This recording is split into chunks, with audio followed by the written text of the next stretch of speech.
de esta tarde, ¿no? Que es de Estelle Son-Mengual, que es una historiadora del arte francesa. Bueno, no voy a hablar de toda su genealogía, pero no es solo francesa, ¿no? Ella habla castellano, ¿no? Creo que su madre, ¿no? Es valenciana, ¿no? Y Estelle hoy nos viene a hablar, o el título de su conferencia es Art Will Not Happen Without You, y en el que de alguna manera va a hablar de prácticas artísticas que han generado relaciones, ¿no? Para nosotros había algo importante, que era reconocer ciertas genealogías en las prácticas que estábamos desarrollando. Algunas genealogías las teníamos muy claras, o se han estado hablando estos días, que son genealogías pedagógicas, ¿no? O genealogías que podíamos rastrear en pedagogía. Nos interesaba también generar, también por el lugar en el que estamos, que es un museo, a nosotros nos interesaba precisamente pensar en genealogías de prácticas artísticas que podían iluminar o contrastar o contradecir lo que nosotros estábamos haciendo, o lo que vosotras también estáis haciendo, o lo que podemos llegar a hacer en el futuro, ¿no? Este título de esta conferencia, ahora lo explicará mejor, forma parte de Basement Group, ¿no? Un grupo de 1979 al 83, y ella ahora, bueno, os dejo con ella. Tiene dos publicaciones en francés. Esperamos que este seminario o este encuentro sirva para que algo podamos publicar en castellano con ella, ¿no?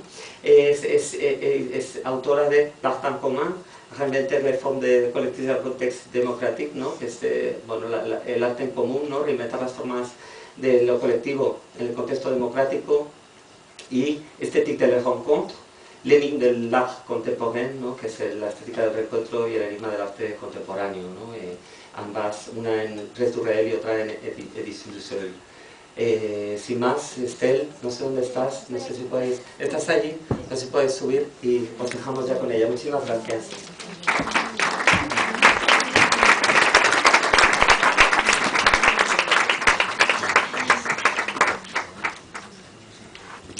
Vale.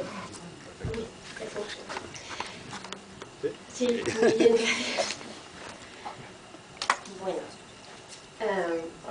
buenos días a todos, buen día a todos, bonjour a tous. Lo siento mucho, voy a hablar en francés, así que si tenéis que buscar auriculares para la traducción, pues ahora es el momento. Je suis très contente d'être parmi vous. Je voudrais remercier la Fondation Carasso, en primer lugar, Isabel Regalo, Anastasia Macri-Bertoneau, Carlos Almela, Marion Desmar, y también el MACBA, claro, Pablo Martínez y Yolanda Nicolás. Alors, pour moi, c'était quand la Fondation Carasso est venue me demander si je pouvais faire une conférence dans ce cadre. Au départ, c'était vraiment un challenge pour moi parce que, comme vous l'a dit Pablo Martínez, je suis historienne de l'art, donc je ne suis pas du tout spécialiste des pratiques d'éducation artistique. Et donc tout l'enjeu pour moi, c'était d'arriver à voir quel dialogue on pouvait instaurer, quelle filiation aussi peut-être, entre les pratiques artistiques qui appartiennent à l'histoire de l'art contemporain, des pratiques avec lesquelles je suis familière, et ce que vous proposez ici. Et donc ce que je fais aujourd'hui, c'est une proposition, voilà, de ce que, depuis le lieu où je parle, de ce que vos pratiques m'ont aussi évoqué, avec quoi cela a résonné.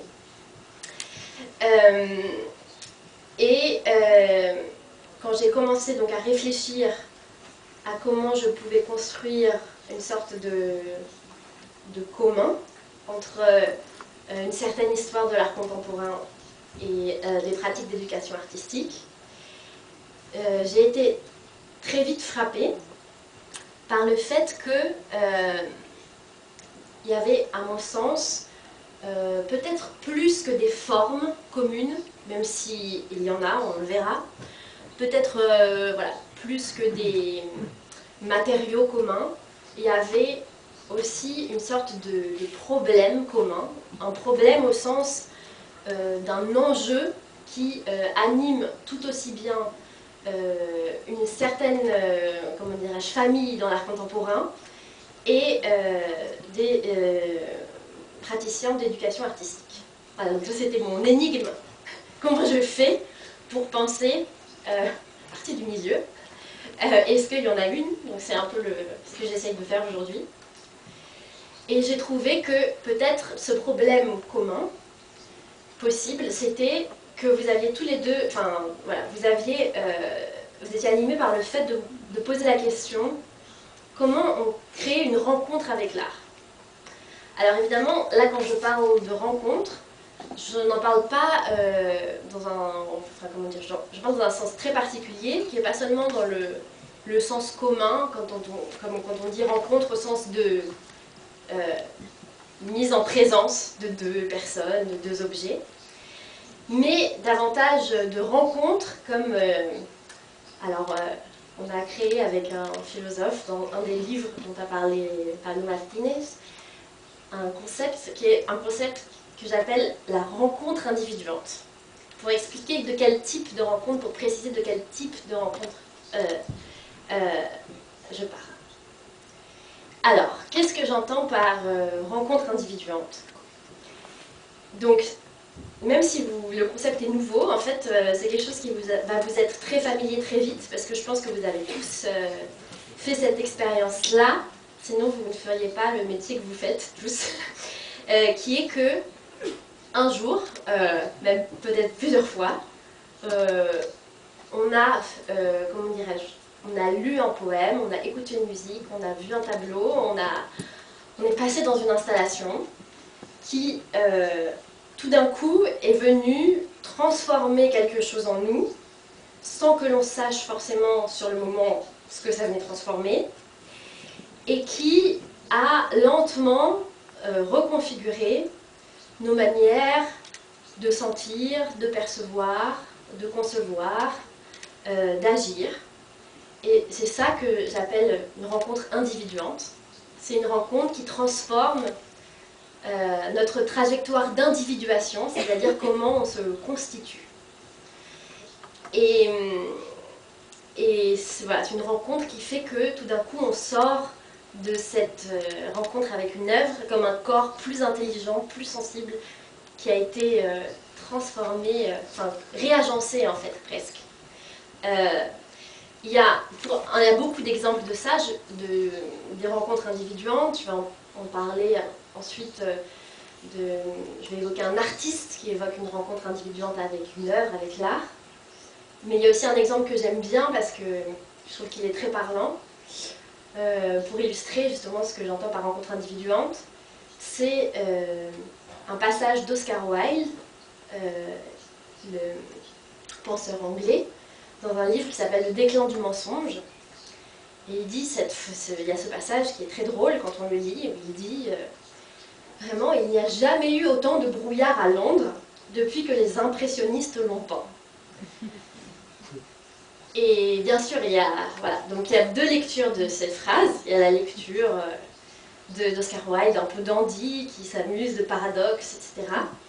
Mais je crois qu'il y a quelque chose de plus profond dans cette phrase, qui est précisément il est en train de raconter en fait qu'il y a eu lieu entre les peintures impressionnistes et lui une rencontre individuante, et qu'elles sont venues transformer ces peintures, sa manière de percevoir, d'être disponible à des choses qu'il ne percevait pas avant, en l'occurrence ici le brouillard.